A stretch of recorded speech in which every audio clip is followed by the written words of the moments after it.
happens when a spook and a really consequential politician forge a friendship over many decades? What happens when that man is Farooq Abdullah and the spook in question is former RNW chief A.S Dulat?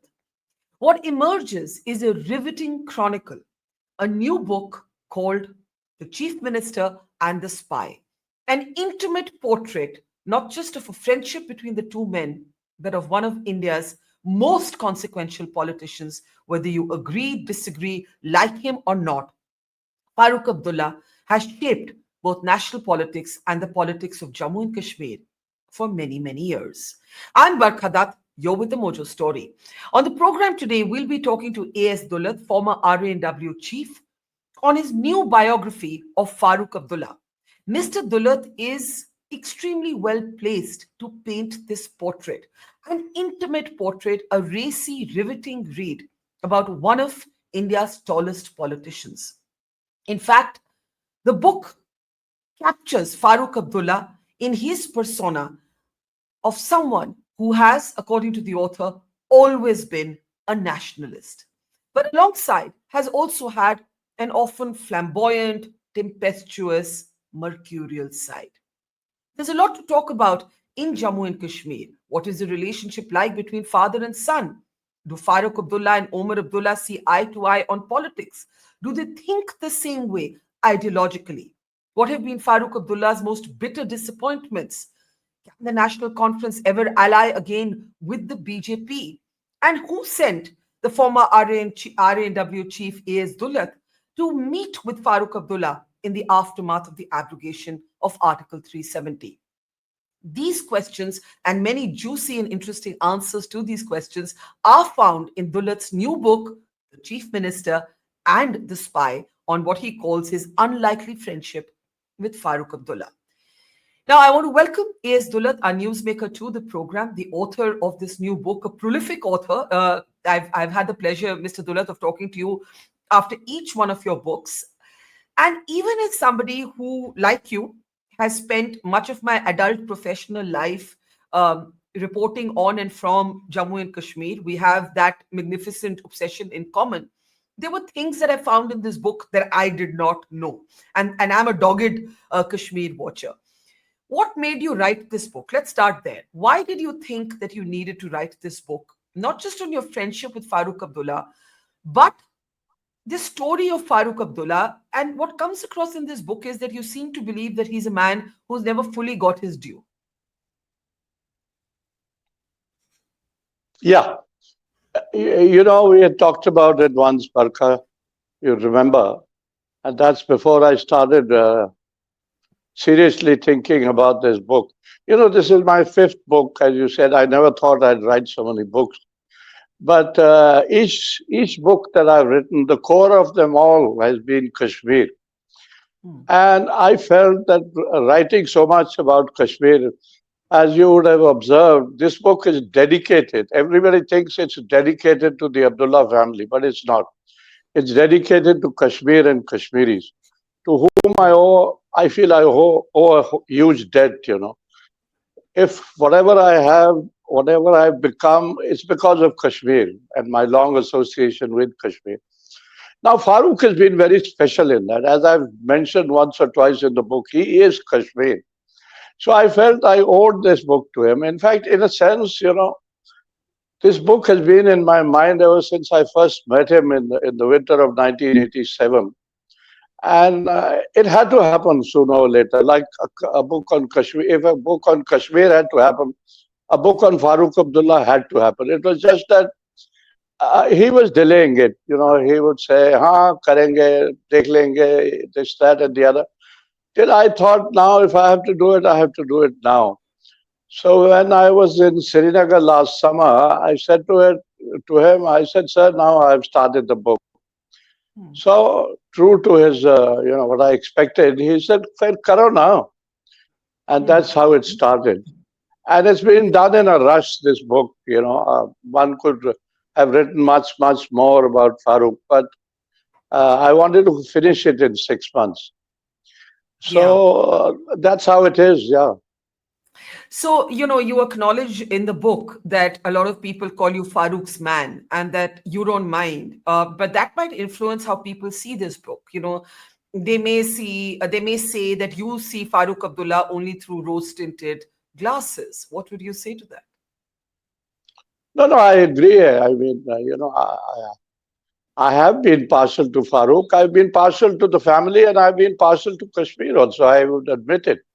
And if I've been partial to Kashmir, then most of all to Farooq, because over a period of time, for a long time, people have been saying he's a friend of yours. And I said, how can he be a friend of mine? He's a big politician. I am a piddly nothing, And but it has sort of developed in that kind of way Mm. because as time goes on, with age now, it's a different Farooq now. It's a mellowed Farooq, and it's a much more, religious or a Farooq who believes much more in God and the Quran and whatever it is. So it's a different kind of Farooq.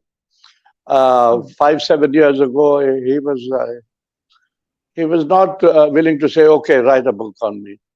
Now he knows Yeah. time is running out for everyone, and so if it has to be done, it has to be done now. And I can assure you that he will enjoy this book as much as I will enjoy it. So I have to say that I have raced through the book, and it is an easy read. It is a very accessible read. And let's start with the most recent developments, which is the abrogation of Article 370. You write in the book that the house arrest of Farooq Abdullah was one of the saddest stories to have ever emerged from Jammu and Kashmir. But the interesting little nugget in the book, and you don't reveal everything, so I'm hoping you'll reveal a little more in this conversation, is that suddenly you find yourself tasked with reaching out to Farooq Abdullah, even as he is under house arrest. And you go to Srinagar and you meet with Farooq Yeah. Abdullah, right? Now, the question is, I, I who, I who, couldn't hear who, you, who, Barkha. now, are you pretending not to hear me now? No, no, I'll never pretend with you. Okay, I don't let need to. me let me ask the question again. I said, Please. yeah, I said that you write about what happened in the aftermath of the abrogation of Article 370, Yeah. right? And you say the house arrest of Farooq Abdullah was one of the saddest stories ever to have come out of Kashmir. But you also write in the book, without revealing who sent you, and I hope you'll tell us in this conversation, that you were tasked with the job of reaching out to Farooq Abdullah while he was still under house arrest. Obviously, somebody in the government reached out to you. Who reached out to you to reach out to Farooq Abdullah? You see, let's not name names here because of the fact that I haven't done it since then. But yes, somebody did reach out to me. The story goes back to October of 1990 when, communication between Srinagar and Delhi started. And I spoke to Dr. Saab and just to inquire about his health. And he said, I'm all right. And I said, if I want to come and visit you, what happens? Can I Hmm. come? He said, you have to ask these people, meaning Delhi. So I asked a colleague in Srinagar and I said, could I visit Dr. Saab just to say hello and inquire about his health? And he said, well, I'll have to ask Delhi. I said, then don't do it. I am in Delhi. I can ask Delhi. So the Hmm. story ended there that till somebody thought that I might be useful in going to Srinagar. I always wanted to go, and the government or the person concerned felt that, well, if he wants to go, possibly he's the best person. And there were two issues really which concerned the government at that time. One was that obviously they had decided or they were thinking of releasing Farooq. The Hmm. two issues on their mind was that he should not come out and criticize the abrogation, and two, he should not talk about Pakistan. Now, I can't remember exactly whether I said this to Farooq or not, but I didn't have to because he was far too smart. He wouldn't do these things. And I did say to him, possibly before I left the house, that, sir, Zara, be careful with the press. He said, I'm Mhm. not going to talk to the press. I tell them I'm only going to say whatever I have to say in Parliament. And he did exactly that. So Farooq understands things. He doesn't need to be told these things. What actually broke his heart was his house arrest. And that came out very clearly. And so it was sad. I mean, he said a lot of things about it, but it was sad. But let me push you a little bit further on this. Would it be fair Mm. to say that in the aftermath of this 370 abrogation and Farooq Abdullah's own house arrest, you were in that moment a kind of informal mediator between the Modi government and Farooq Abdullah? Would that be accurate? Yeah, yeah, fair enough. Fair enough. Yeah, yeah, fair enough. Yeah. So, as you were mediating between the No, Modi I was government not mediating. No, no. I a was only messenger? Were you a messenger? messenger. Yeah, A yeah, messenger? a messenger who didn't need to say anything. I mostly kept quiet and listened to Dr. Saab. And he So was not while in a mood to say. I'll tell you another thing. He wasn't in a mood to talk either. It's not the kind of Farooq that you and I know. He was, he was quite heartbroken. And because he wouldn't talk at the end, I said, I've got to take a story back to Delhi. Can I talk to Safia? And Hmm. so Safia spoke to me for the last half an hour, and I said, okay, now I have it. Because she said what Farooq was trying to say, that we are Indians, we've always been Indians. My father was an Indian, my son is an Indian, my grandchildren are Indian, but now they're asking me, what kind of India is this? And that's what Safia also said to me. Before we come to that and the impact of the abrogation, I'm still going to push a little bit further on who tasked you to be the messenger between the government and Farooq Abdullah. My educated guess would be the National Security Advisor, Mr. Doval. Would you confirm or deny that? No, I wouldn't confirm that or anything. I think let's leave it at whatever it was. I haven't named names and I don't want to name names now. But yeah, obviously somebody in government did help me to go there. And did you carry back a message as well, or it was a one-way message from the government to Farooq? No, no, I did. I did. That's why I said I needed to talk to Safia because Farooq was saying nothing. So I said, please let me speak to Safia. And the message Hmm. was very clear that there's a lot of hurt there. There's a lot of this thing that what are we going to tell our grandchildren now? And in fact, Safia said much more, which I don't want to say here. But it was a sad, sad story at that time. And I came back and I conveyed it. And I said, if Delhi is looking for cooperation from Dr. Farooq, as always, it would be forthcoming. But Farooq can't be pushed. It'll have to be on mutual terms, not just on Delhi's terms. And that is what Delhi has never understood. I'm not talking just of Prime Minister Modi's government. It's happened all the time. It happened. I don't know if it happened. I guess it never happened in Dr. Manmohan Singh's time, but it happened in. I was a party to it. I saw to it. I saw it closely. And during Prime Minister Vajpayee's time, it happened during Narasimha Rao's time. It happened certainly during Indira Gandhi's time. So it always happened. The only person with whom he had a comfortable relationship was Rajiv Gandhi. And unfortunately, Rajiv also took too long to understand Farooq. And it was only after Farooq resigned in 1990 that Rajiv regretted what had happened. And he desperately at one stage sent Rajesh Pilot to bring Farooq to Delhi to try and persuade him not to resign. But Farooq, once he makes up his mind to do something, he won't change his mind. So he said, thanks very much for calling me. Thanks for all the Mhm. good things you're saying to me.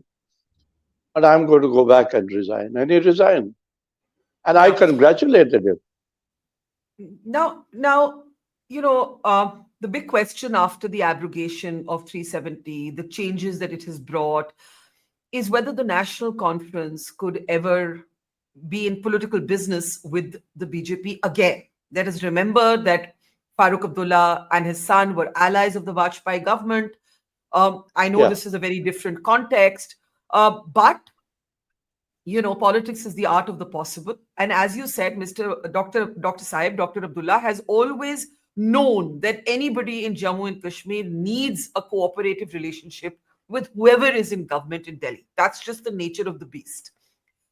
Before we come to how father and son may see things differently, it's something you address in your book. Do you believe that Farooq Abdullah, who has met with Prime Minister Modi, who has friends across the political spectrum, who has been a partner of the NDA before, could be a formal partner of the BJP again? Let me try and explain this, Barkha. There was a time, after his release, Delhi was very keen to get him to Delhi. And he took his time being Farooq. He didn't come. They wanted him there in March, and he ultimately came only in July. That's the way Farooq functions. And but I'll tell you one thing, because whenever he came to Delhi, almost always we met, and we chatted, and we chatted about various things. And I can tell you that there was a period, let's say 20 to 23. I wouldn't know the exact dates now, when he was quite willing to do business with the BJP, if it was on reasonable terms. But it didn't After the happen as far after the after the abrogation. Now, after this is the a very big abrogation. statement. You're saying Farooq was willing to do business with the BJP after the abrogation. Yeah, yeah. There's a certain period I'm talking about, 20 to 23. Hmm. Then you see what happens, and I'm saying 23 because I think the basic point is that when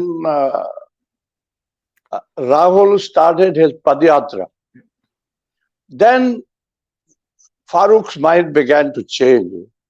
He saw a youngster who he felt, could change India. And he had a lot of, this exactly what you're showing now, that hug, Hmm. which Rahul Gandhi gave him after they walked together. Uh, Farooq specially called me up and said, it touched me so much. And that's after that is what the India Alliance came up.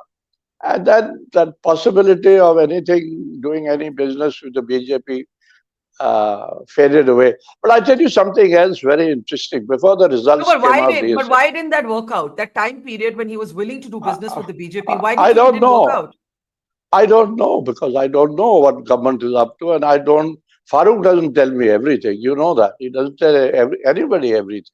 Hmm. I have to just. It's only guesswork. But I know because he used to tell me. It made me laugh one day. He said, always keep your doors open to everybody. I said, sir, my doors are always open, but I don't know who's coming through those doors these days. So that's the sort of thing. Now, I'll tell you another story that, when the assembly elections happened, there were various views on what will the result be like and this, that, and the other. There were people in Kashmir who said the NC and the Congress would get 50 seats. I said, no, that can't happen. That's too many. They said, you see what will happen. It will be 50 seats. But closer to the time of the results, uh, there was a feeling in Delhi, and I think in the intelligence circles as well, Hmm. that it may be 30-30, 30 to the NC and 30 to the BJP. Then what would happen? You know, Yeah. then there would be the same inevitability that Mufti Muhammad Saeed had to suffer. There would have Hmm. been no other way out then. Hmm. But fortunately for the national conference, it got 42 seats. Because I know there were people in Delhi running helter-skelter at that time, looking for Dr. Saab.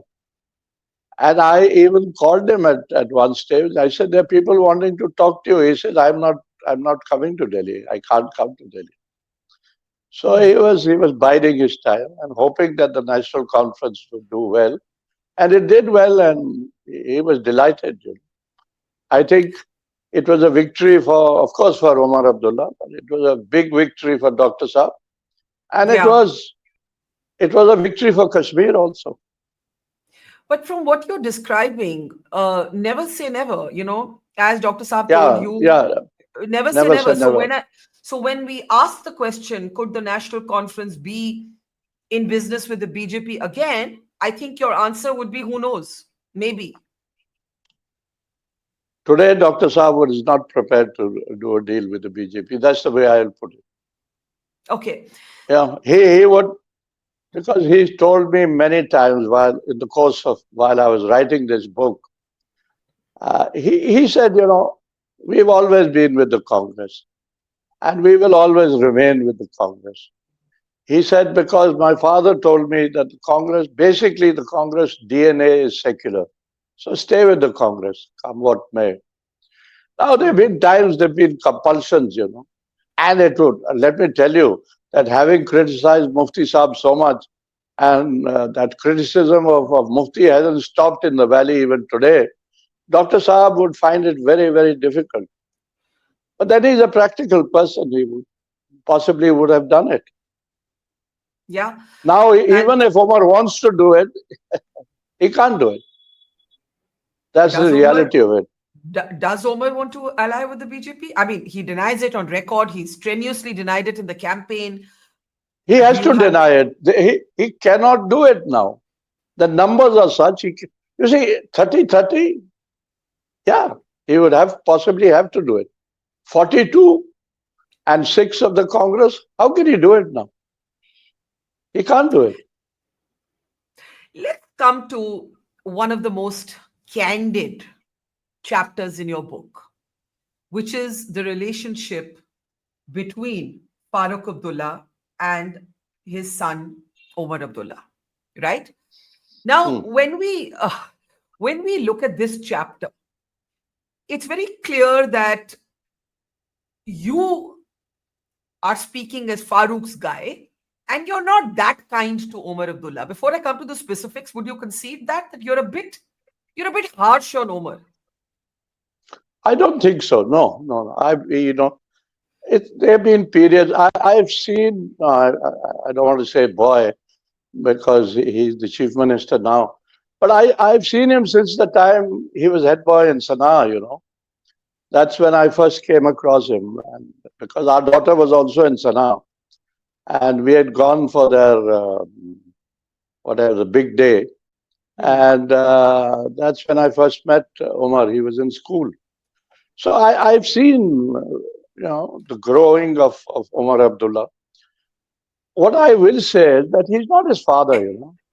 Yeah. So can I He can I is can I not. can I can I stop you there because you refer to his head boy years at Sanar.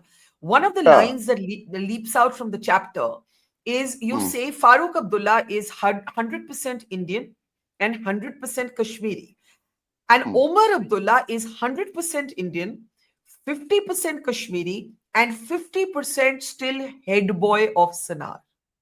hmm. Explain this. He's very correct. That's what you learn in a public school. That you have to be correct. You have to be straight. You have to be honest. You have to own up. Now Farooq is none of that. So that's what the implication is. Also, quite often it's been said, various things have been said about Omar. Not that they haven't been said about Farooq. That Omar is half English and Omar is you know he's all the time on his mobile or he's more dependent on security. All those things are there. Hmm. But I would say as a human being, Omar is a first class human being. There's no doubt about it in my mind. The thing is that as a politician, he's not half his father. And I don't think he will ever be. In my thinking, and most Kashmiris will not agree with me, but I think they need to introspect. And I think ultimately when history is written, I think Dr. Farooq Abdullah is a bigger person Than his son, you mean? than his father. the Sheikh. You're saying Farooq Abdullah is a bigger person than Sheikh Abdullah. Yeah, that's what I'm saying.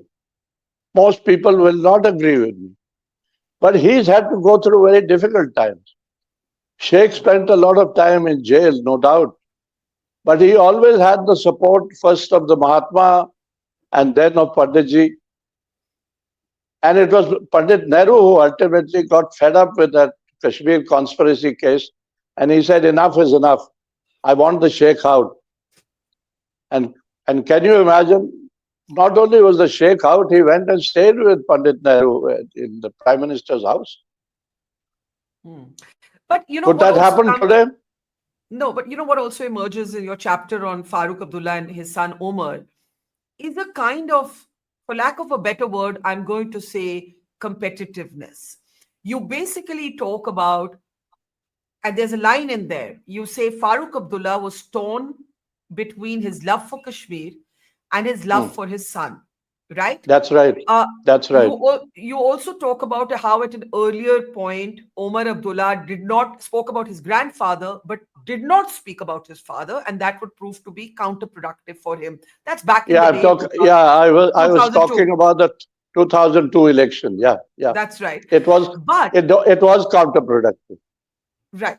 But over the years, and I remember this well, in 2008, there was this Hmm. sense that Omar Abdullah was going to be the face of the chief minister's post, and Farooq Abdullah publicly declared his interest in that seat. Now, it didn't happen. Omar becomes chief minister, Yeah, yeah. and I remember that. I yeah, remember it was an interview with you when he said the night before the that's right. decision was taken. That's He right. said, "Who told you I'm going to be prime minister? I'm going to be chief minister." Now I'll tell you Yes. something else. No, but You hang know on, hang on, this. hang on, hang on, hang on. I Okay, okay, remember, okay. I remember this moment very well. It was by the Nagin Lake. We were doing a program, and Farooq Yeah. Abdullah comes there, and I say to him, Farooq Saab, now are you all set for Omar to become the chief minister? And he publicly says, no.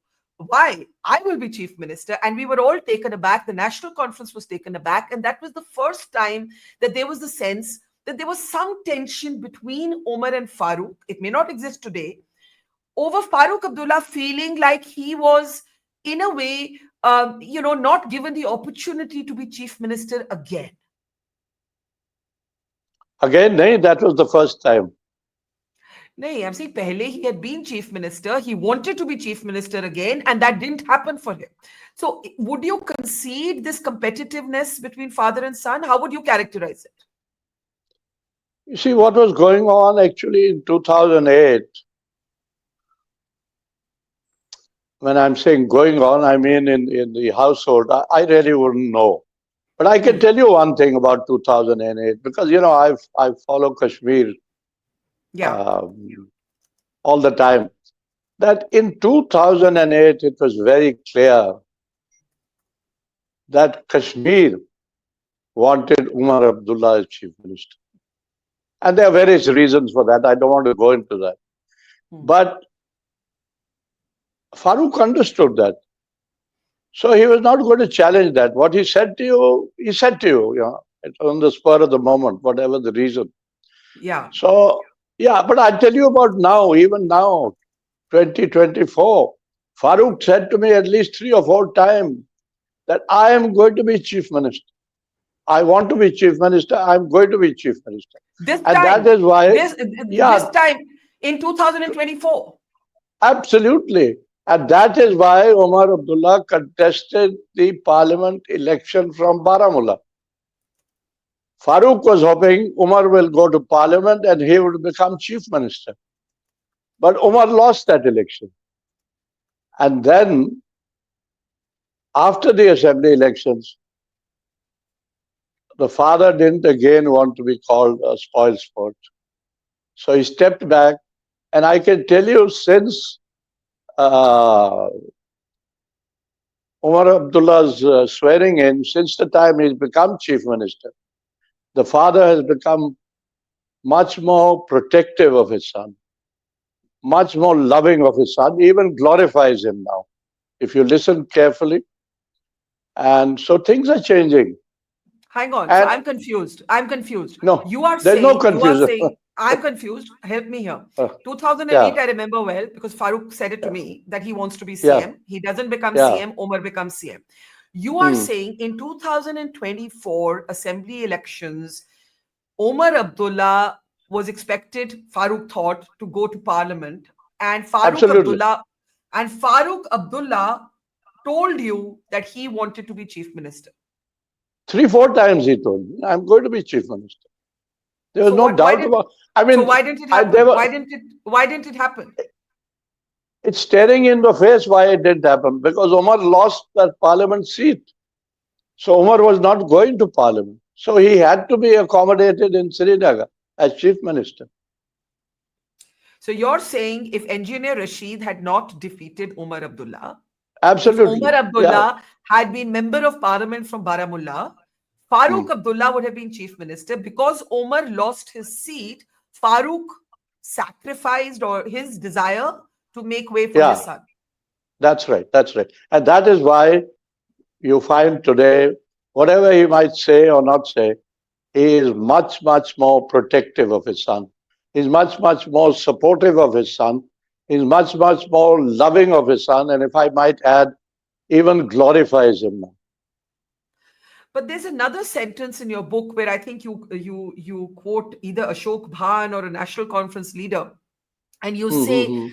Farooq Saab's big dream was to be buried as chief minister next to Sher Kashmir, right? And that That's right. dream did not come. That's That what. dream didn't come Yeah. through. No, that dream didn't come true. That's what Ashok Bhan said to me, and I've quoted it because that's exactly what Dr. Shah was telling me. Not why he wanted to be buried. I don't think he's ready to be buried just now, but what he was saying was that I want to be chief minister. I will be chief minister. So that sentence in your book, torn between his love for Kashmir and his love for his son, clearly his love for Yeah. his son prevailed. Yeah, yeah. And now it's big time. There is also a sentence. I don't know if it's in Father and Son or if it's in the last chapter, The Lion in Winter, Hmm. that now such is the intensity of his love for his son that it amounts to glorification now. There is an intensity about it. There's no doubt about it. I've given an example in that book, for instance. I don't want to say what the reason was, but he was expected here in November last year, at the end of November. Hmm. And a couple of days before that, I reminded him. I said, "Sir, you're coming to Delhi." He said, "No, I'm not. I've got more important things to do." So, when Farooq says something, you can't question him. And then he explained to me, he said, I'm going on Umrah with my son. And that is more important than coming to Delhi. So, would it be fair to say that it was a relationship with some tension, and that tension is now a thing of the past? There is no tension. No, I don't No, see any earlier. tension now. No, earlier, not now. Earlier, back in the day, maybe 2002 when Omar loses, when Omar is still trying to find his feet as a politician, when Farooq still has aspiration to be chief minister. I mean, do you think these are things they debate openly, like who's going to be chief minister? Like, how does it work? No, I don't think they debate it openly. Farooq is Farooq. Farooq is the boss. What I can say about the relationship in the family is that what Umar has thought about his father, I'm not 100% sure about. But Farooq has been an extremely, extremely good father, notwithstanding anything else that anyone might say. He's always been a good father and he's been a good husband. Hmm. You have a very peculiar sentence in the book. I don't know how Hmm. many people will notice it, but I picked it up. But You said am I not peculiar? you are indeed, you are indeed, but Huh, even by your standards, this is a peculiar sentence. tell me. Delhi and Islamabad both Hmm. prefer Omar to Farooq. This is a Yeah, sentence yeah. in your book. Yeah, yeah, of What course. Can you explain what this means and why Islamabad prefers Omar to Farooq? I mean, of course, you're not suggesting that Omar is partial to the Pakistanis. I should clarify that is No, not no, no, what. no, no, no, That is no. I no, just want to clarify. I just want to clarify that that's no, not no, what the no. sentence means. But what does this Absolutely sentence not. mean? What does this sentence mean? You see, if you remember 2002, the trick in Delhi was to get Farooq out of Kashmir Hmm. and send Umar to Kashmir as chief minister. That is what Vajpayee wanted, desperately wanted. Now, again, that whole scheme failed because Umar lost his election.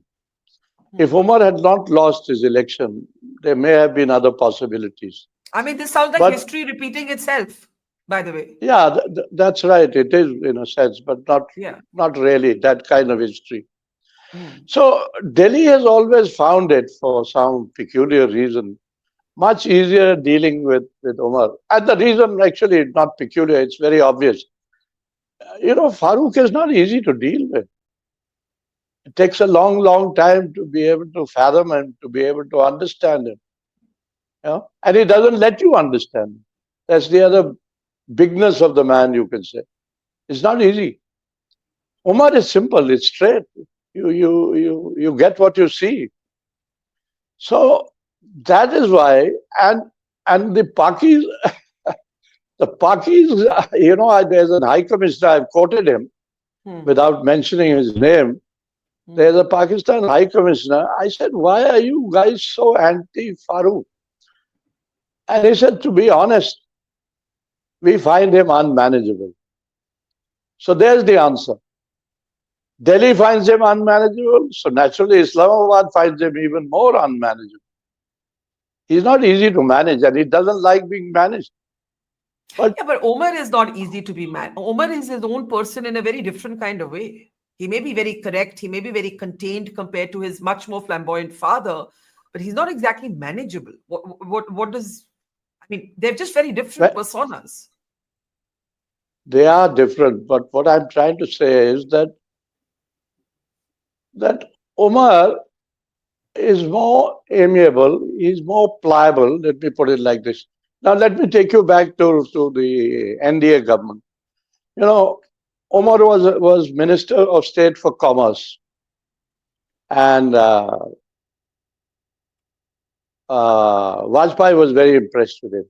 So he made him Minister of State for External Affairs. He was even more impressed with him.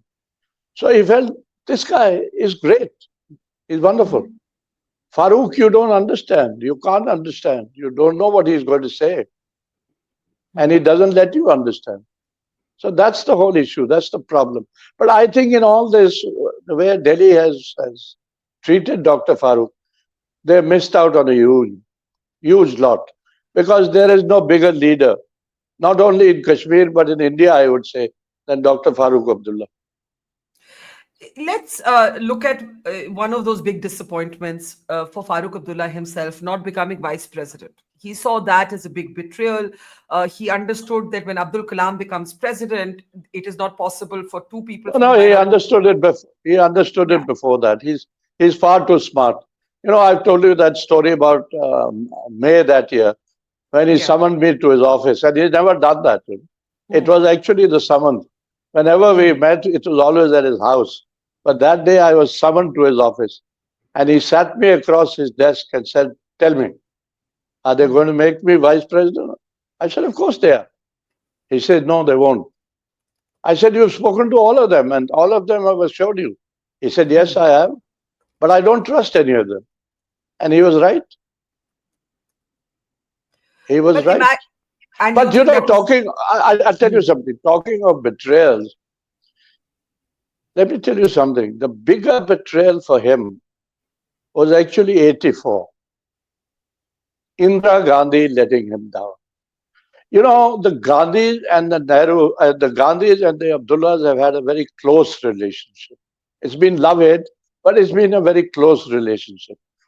And actually, when Dr. Saab became chief minister, again, it was Indira's choice. She suggested to the Sheikh that why don't you appoint your son as your successor?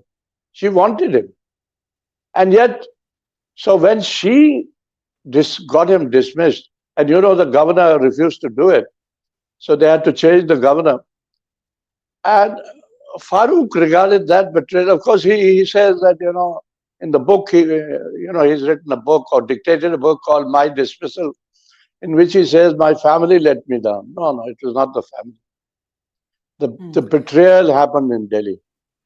Now, one of the criticisms of Farooq Abdullah, and you don't have any criticisms, serious criticisms that I came across in the book, but you acknowledge that one of the criticisms for Farooq Saab is that he's non-serious. He's non-serious, right? And there are all these sort of now almost iconic stories, riding pillion with Shabana Azmi, dancing, picking up a flute and playing it, whatever, being a some would say Zindadil, some would say flamboyant, some would say non-serious politician. You do write about the Shabana Azmi story in your book. What is the story there? Let's set the record straight. What is that story about? But you've called him Zindadil, haven't you? I have. so, I'm saying, so you know what he is. yeah, The but thing is, firstly, that Shabana Azmi story goes back a long, long time. And the real story there is that both Dr. Farooq and Shabana happened to be in Gulmarg at the same time. And she saw that motorcycle there and she said, why can't I have a ride on it? And Farooq, being Farooq, said, sure, I'll take you for a spin. That's all there was to it. But how did it it's become very such a big story? very wrong to say that Farooq is non-serious. He is very, very serious about his politics. The thing with Farooq is he's very open about everything. Yeah. Unlike most of our politicians, he's very, very plain, very there. Okay, there's more to life than politics. There's other things also. He has that great obsession with golf. He must play golf. Even when I went to see him in 2020 when he was under house arrest, he said, "How are you?" I said, "How are you, sir?" He said, "I'm fine. Don't you see me? I'm okay." But he was not fine. And the only thing he said, "Yeah, I missed golf." And sure enough, soon after he was released, he was back to golf. And even today, at this age, he still plays golf. But let's But end he with won't. your At this age, he doesn't sing and dance as much as he did in the past. Yeah, because my memory of Farooq Abdullah is always that at any gathering he is the life of the party. He's on his feet He is. He dancing. is. He is. You He play is. He is. song. I mean, I remember And an now, evening now, now, where now, he I'll tell you something. wiggle for wiggle with Ranveer Singh, the actor. Like I remember introducing both of them on a stage, and Farooq outdanced Ranveer Singh. Yeah, he could outdance anybody. But Uh, today there is also the Umar influence. Let me tell you that in what do you many mean? things, Umar holds him back. That now, look, let me do it my way. And Farooq is that kind of father who would always say, please do it your way. Your way will always be better than mine. Hmm. But it's also a function of age, maybe. Of course it is. Of course it is. Of Hmm. course it is. Have Let's you ever let's found have you ever found similarities between Farooq and me? Quite a lot actually. But I don't think if Farooq has mellowed, I don't think you have. I I don't think don't you've need to mellowed. mellow. I'm not Chief Minister of Jammu and Kashmir. That's right. Why should I That's right. mellow? And That's right. it's more than 20 years ago that I left government. So why should I mellow now at my age? Fair enough. Now, there have been two cataclysmic events in the tortured history of Jammu and Kashmir and of India: the Rubaya Saeed kidnapping and the IC-814 hijacking. And Hmm. while I know some of these stories, the larger audience may not. And you describe how, especially in IC-814, when Farooq Abdullah is asked to release terrorists, Masood Azhar among them, in exchange for the safety of the passengers on board IC-814, how angry he is, how livid he is, right? And he is shouting, he's banging the phone down, he bangs the phone down on Jaswant Singh, who eventually goes on board the plane escorting these released terrorists. Talk about that time. You see, the Rubaya kidnapping was a coincidence because I happened to be posted in Srinagar. So we were in the same boat together. Hmm. Although he was missing when it happened, he was in London and he Yeah. came back 3 days later. But he was there when the release took place and a couple of days before that. And we interacted very closely at that time. That was one thing. The 8143 was, uh, it was played up much more because it happened before I mean, everybody watched it. And Mhm, mhm. for Dr. Saab, it was theater, And you see, don't miss, there's a point here that Delhi has always been critical of him. People in Delhi have always been critical of him. So these are opportunities when he can, swing it back on Delhi. Now, what are you guys doing? This is a big blunder. This is a mistake. You'll have to pay for it. So that's his way of paying back Delhi, among other things. Of course, there was one point here in which he was serious about. At one stage, in that whole banging and this, that, and shouting, he said to me, he said, all right, if you want to take those two fellows, take them. But I won't release this fellow, Latram. He's a killer. He's a Kashmiri. He has caused so much destruction here, I won't let him go. I Mm. said, sir, you're right, but it's three or nothing. It has to be done. So then he said, I'm going to the governor, like usual style. He said, I'm going to the governor and I'm going to resign. Yeah. So I said, okay, then let's go together. And the Mm. rest of the story, you know. He wanted to resign after IC 814, but then he did not. No, no, of course he did not. I don't think he was ever serious about resigning. That's theater. But he got his chance to tell Delhi that you attack me, and now look what you are having to do, basically. Exactly, exactly. And he did it during Rubaya's time also. There were Now, those in 2 minutes. Yeah, yeah, okay, sorry. no, no, go ahead, complete your point. Yeah, you remember on the 13th of December when Rubaya was released in exchange for whoever those guys were, four or five of them, uh, there were two ministers who came from Delhi along with the Mm. DIV, Mr. Narayanan. And he made his point to them also. In fact, he told me, he says, you narrate the whole story to them. Tell them what happened. What is the reality here? So, and at that time, according to what he told me, and that is what is recorded, that he sent a dissenting note to the governor that I Yeah, don't agree with this. yeah. Let me end by asking you if you think Farooq Abdullah has made any serious political mistakes. No, I don't think so. That's a difficult question you brought up at the end after I've told you so many stories. I has he ever made any political mistakes? I mean, a No, mistake that cost him, a mistake that cost the state. Everybody makes mistakes. yeah, but if you were to ask me whether such and such thing was a mistake, it doesn't come to mind easily, what mistake he might have made. I'm sure he's made mistakes and he must be regretting some mistakes. But there is nothing very obvious, because politically he is very, very sound. And as a Kashmiri youngster told me, ये बाप का भी बाप है. बाप का बाप means कि ये अपने बाप का भी बाप. But there's this line in your book, it's reminded me. There was this time when I was out in sort of the villages of the Kashmir Valley. I don't remember which year it was, and I asked this elderly villager, how do you look at Farooq Abdullah? And he said, "वो तो disco है."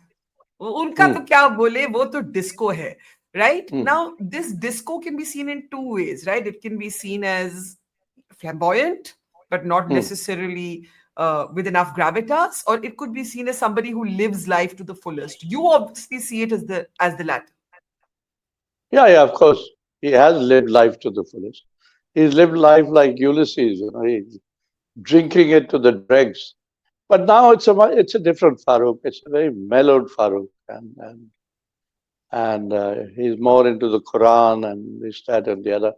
Now, if I were to ask him to stand up and dance, I don't think he will. Let's put it like that. Well, that's a poignant note to end on. We leave it there. A.S. Dulat's Yeah, book, yeah. the Chief Minister and the Spy, will be out this week. Do pick up your copy if you're interested in Jammu and Kashmir politics. And even if you know nothing about Kashmir, it's a very accessible portrait of a man who's had a very consequential impact on the politics of India, on the politics of Jammu and Kashmir.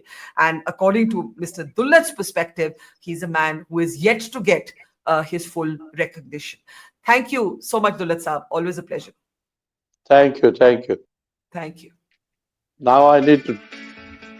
It's great to see you here. Thank you for watching our work. If you haven't subscribed yet, don't forget to click the bell icon and subscribe to Mojo Story and support independent, robust journalism.